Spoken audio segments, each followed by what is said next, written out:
हर साल हजारों matric ton अनाज उचित देखरेख के अभाव में सड़ जाता है। अनाज की इस देश में पैदावार और उसके आंकड़े बताते हैं कि हम काफी संपन्न हैं। बावजूद इसके कई बीमारियां जो उचित मात्रा में अनाज न मिलने के कारण आज चिंता का विषय बन चुकी हैं। जी हाँ, सेहत प्लस में आज हम बच्चों में होने वाली कुपोषण की बीमारी पर बात करेंगे। इसके लिए हमारे साथ आज कोरबा जिले के कुपोषण केंद्र के प्रभारी और चिकित्सा विशेषज्ञ डॉक्टर PS सिसोदिया मौजूद हैं, जो आपको कुपोषण से संबंधित तमाम जानकारियां उपलब्ध कराएंगे। डॉक्टर साहब, BTV की इस खास प्रस्तुति में आपका बहुत बहुत स्वागत है।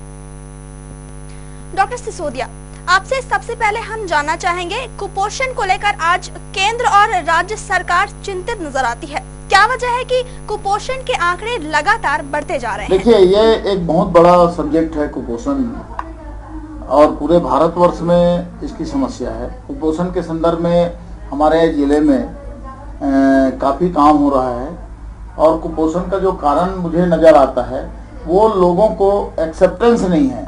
आंगनबाड़ी से जो दवाई रेडी टू ईट डाइट है उसको लोग बाग या तो खाना नहीं चाहते, या फिर वो जो खाना है उसे किसी दूसरे को दे दिया जा रहा है। ये दो तीन चीजें हैं, अदरवाइज कुपोषण कोई गंभीर समस्या हमारे जिले में नहीं है। कुपोषण के मामले में कोरबा जिले की स्थिति बेहतर नहीं है। क्या वजह है कि जिले में कुपोषण के शिकार बच्चों की संख्या लगातार बढ़ते जा रही है? और इसके साथ ही हम ये जानना चाहेंगे कि कुपोषित बच्चों में शुरुआती लक्षण किस तरह के होते हैं? दो प्रकार का कुपोषण होता है। एक तो प्रोटीन कैलोरिक माल न्यूट्रिशन होता है, ठीक है ना। तो इसमें क्या होता है कि वजन बच्चे का, एक तो सूजन होता है चेहरे पे, हाथ पैर में सूजन होता है, पेट निकला हुआ दिखता है, बाल झड़े हुए रहते हैं, और एक होता है कि जिसमें बहुत स्पष्ट रूप से मसल का वेस्टिंग दिखता है। जी जी बिल्कुल, निश्चित तौर पर संतुलित आहार और पौष्टिकता की कमी कुपोषण की बड़ी वजह बनती है। मगर हम आपसे जानना चाहेंगे कि कौन कौन से ऐसे आहार हैं जिनके नियमित सेवन से कुपोषण को शुरुआती दौर में ही खत्म किया जा सकता है? इसमें पोषण आहार से कोई संबंध नहीं है। बच्चों का जो आहार का जो सिस्टम है वो, उसके लिए तो हमारे स्टेट में आंगनबाड़ी के लिए आहार के रूप में जो रेडी टू ईट डाइट है वो दिया जा रहा है। तो ऐसा कोई रीजन नहीं है कि आहार नहीं मिलने का। और वो बच्चों को निश्चित रूप से, जो 3 वर्ष तक के बच्चे हैं उनको आहार तो दिया ही जाता है, जिसमें सोयाबीन्स, प्रोटीन्स, आयल, गुड़, ये सारे किस्म के आहार दिए जाते हैं। जी, जानकारी के अभाव में अगर कोई बच्चा काफी गंभीर रूप से इस बीमारी की चपेट में आ जाए तो उसे किस तरह से बचाया जा सकता है? उसके परिजनों को एहतियात के तौर पर क्या करना चाहिए? नहीं, इसमें सबसे प्रमुख चीज है कि एक तो पहला चीज है कि जो अगर संक्रमण है कहीं पे, उसको तत्काल डॉक्टर से मिलकर उसका इलाज कराना चाहिए, संक्रमण से दूर होना, क्योंकि कुपोषित बच्चों में संक्रमण बार बार होता है। अगर संक्रमण है तो उसे संक्रमण से उपचार कराना चाहिए। दूसरा चीज है कि पौष्टिक आहार जो आंगनवाड़ी में उपलब्ध है हमारे यहाँ पे, उसे खाना चाहिए।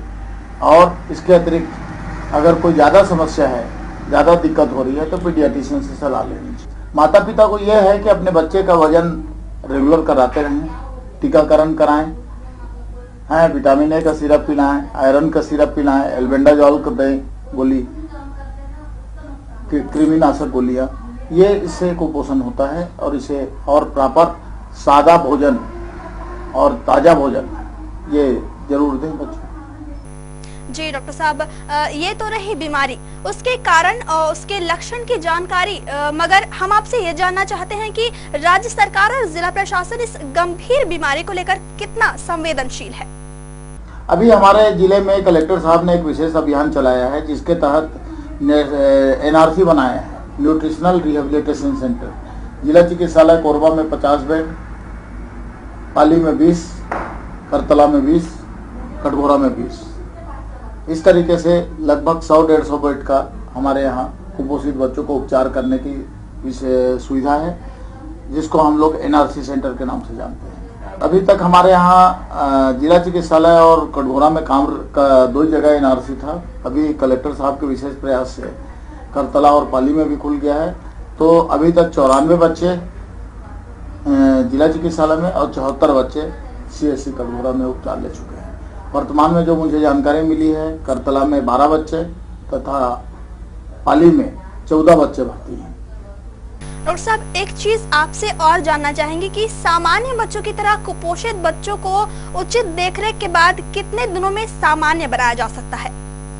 जैसे हमारे यहाँ एक कुपोषित बच्चा क्या होता है, ऊंचाई के अनुसार वजन अगर कम है, -3 स्टैंडर्ड डिविएशन ये माना गया है।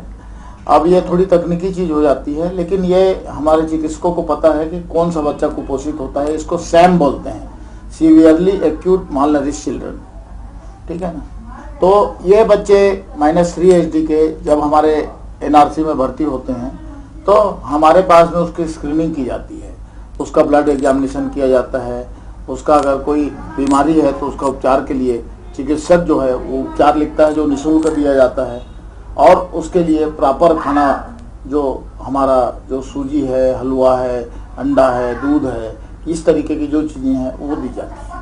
और हमारा ये मापदंड ये होता है कि उसका 10% वजन जब भर्ती हुआ था उसे 10 to 15% वजन बढ़ना चाहिए।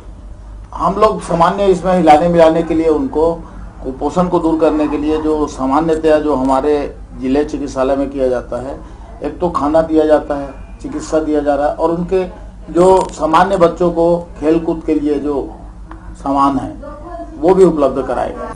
जी जी बिल्कुल, निश्चित तौर पर कुपोषण एक बीमारी के साथ साथ समाज के लिए चिंता का बड़ा विषय बनकर खड़ी है, जिसके लिए सरकार समय समय पर कार्य योजना बनाकर उसके क्रियान्वयन का दावा करती है। डॉक्टर साहब, हम कुपोषित बच्चे या यूँ कहें कि कुपोषण के खिलाफ जंग लड़ रहे लोगों के लिए एक संदेश चाहते हैं। नहीं, इसमें जागरूकता क्या होता है कि इसमें देखिए, मेरा यही इसमें मान्यता है और मेरा ये निवेदन है आम जनता से कि अगर आपका बच्चे नजदीक में कोई ऐसा बच्चा दिखता है जो कुपोषित है, उस बच्चे को तत्काल ही NRC सेंटर में भेजें। अगर वो कुपोषण के श्रेणी में आएगा तो उसे भर्ती कर लिया जाएगा, और उस बच्चे के जो साथ में रहने वाले हैं उसे 100 रुपये दिया जाएगा, उसका उपचार किया जाएगा। और ये एक निश्चित रूप से बहुत प्रभावकारी योजना है, और हम लोग कोरबा जिले में ये प्रयास कर रहे हैं कलेक्टर साहब के निर्देशानुसार कि कुपोषण को दूर कर सकें। धन्यवाद डॉक्टर सिसोदिया, आपने कुपोषण से संबंधित कई महत्वपूर्ण जानकारियां हमारे दर्शकों को दी। तो ये थे जिला कुपोषण केंद्र कोरबा के प्रभारी डॉक्टर PS सिसोदिया, जिन्होंने बच्चों में होने वाली कुपोषण की बीमारी, उसके लक्षण और उसके बचाव के तरीके आपको बताए। सेहत प्लस में आज इतना ही। अगले सप्ताह किसी नए मेहमान के साथ आपसे फिर मुखातिब होंगे। नमस्कार।